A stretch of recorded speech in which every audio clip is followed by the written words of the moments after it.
Одбележувањето на 8 октомври, денот на ослободувањето на Крива Паланка, и оваа година опфати повеќе пригодни свечености.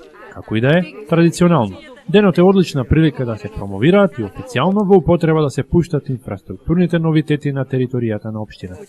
Овој пат свечено сечење на ленти имаше на 3 локации. По повеќе децении и отежната сообраќајна комуникација, не само градските мала, туку и населените места кои што гравитираат околу Крива Паланка, конечно добиваат достојна патна инфраструктура.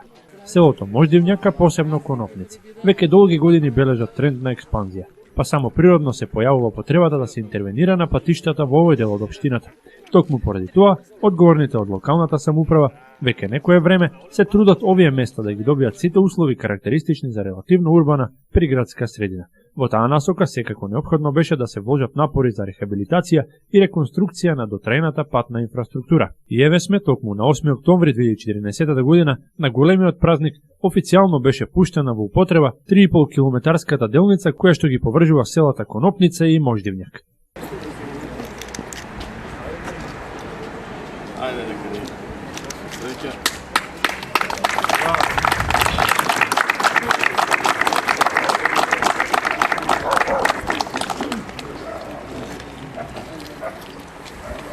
Проектот е финансиран од Агенцијата за патишта и Европската банка за обнова и развој и ќе овозможи преку потребно освежување на сообраќајната инфраструктура. Малку повисоко во Конопница беше пресечена и црвената лента за официјално пуштање во употреба на локалниот пат во Конопница, кој впрочем продолжува од претходната делница и е во должина од 1 километар до местноста Крст, модерно изведена, асфалтирана со рабници, направени се канали и пропусти. Ајде нека ние со среќа, до година да направиме уште. Да продолжиме градоначалниче. Метеното.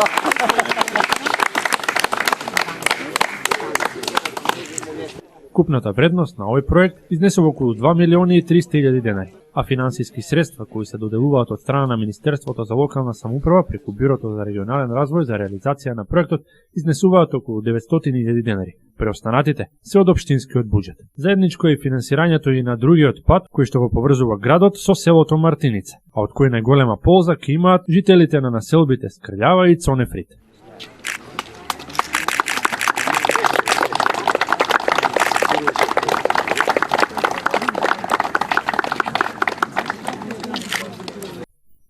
Нешто подолг од 1 километар и тој ќе овозможи достојно движење во ова место. Токму овде поразговаравме со првиот човек на градот, кој што истакна оти ова е само продолжување на заложбите за подобрување на условите во сите делови на општината. Без оглед на вообичаените искушенија при реализацијата на вакви и слични проекти, со асфалтирањето на овие делници, досегашните проблеми во однос на транспортот на луѓе и стоки се минимализираат и се овозможува попристојно патување за жителите кои ги користат овие сообраќајници. Најпрво би сакал на сите мои сограѓани да им го честитам празникот 8 октомври. Ова година го славиме по 70 пат јубилеен. Мислам дека е убаво кога се прославуваат празниците, но уште поубаво е кога отвараме некои нови објекти, некои нови инфраструктурни објекти како денеска.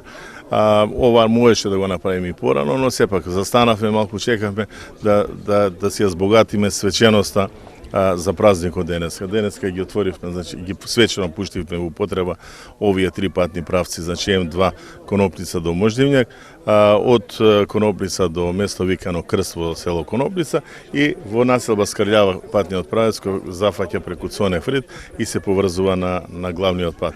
Мислам дека многу пати сум рекол и повторно ќе кажам, ова навистина беше потребна, на граѓаните ова ги послушавме, направивме. И јас сум задоволен како градоначалник што им излегов во пресрет на граѓаните, на нивните барања, она што го ветуваме го реализираме и кога ветуваме размислуваме колку можеме тоа да го направиме и дали можеме или не можеме. Еве на моје задоволство и нормално на задоволство на граѓаните и на целата општина, ние денеска имаме пуштање во употреба на 3 патни правца кои патем кажано веќе се користат. Алексовски порача дека работата не е завршена и преостанува уште многу што да се стори, освен подобрување на патната инфраструктура, најави и бројни други проекти корисни за општината. Апсолутно, ние продолжуваме уште утре. Уште утре ќе почнеме со продолжеток на крпење на ударните дупки. Тука ќе асфалтираме уште неколку градски улички, така помали, кои се потребни во таа мала или населба. Ќе продолжиме до крајот на сезоната додека се отворени асфалтните бази. Ќе продолжиме со речното корито, мораме да го завршиме во текот на оваа сезона, не остане уште малку, значи регулација на миньор коритото, на речното корито. И патем кажано, го очекуваме проектот од што го аплициравме со Косово. Доколку го добиеме тој проект, ќе продолжиме со изграда на миньор коритото и сметам дека и во наредниот период ќе се насочиме во подобрувањето на услови на живење на граѓаните. Алексовски посочи дека нема да се чекаат само вакви пригоди за официализирање на полезни проекти. Тој е убеден дека и овие проекти ќе придонесат и се значаен чекор во насока на подобрување на квалитетот на животот на населението од нашето место. Бидејќи структурата на сообраќајниците во минатото на жителите им задавале многу големи проблеми при нивното совладување. Мештаните пак уште еднаш надело го покажаа криопаланечкото гостопримство, а во нивните специјалитети уживаа сите присутни гости.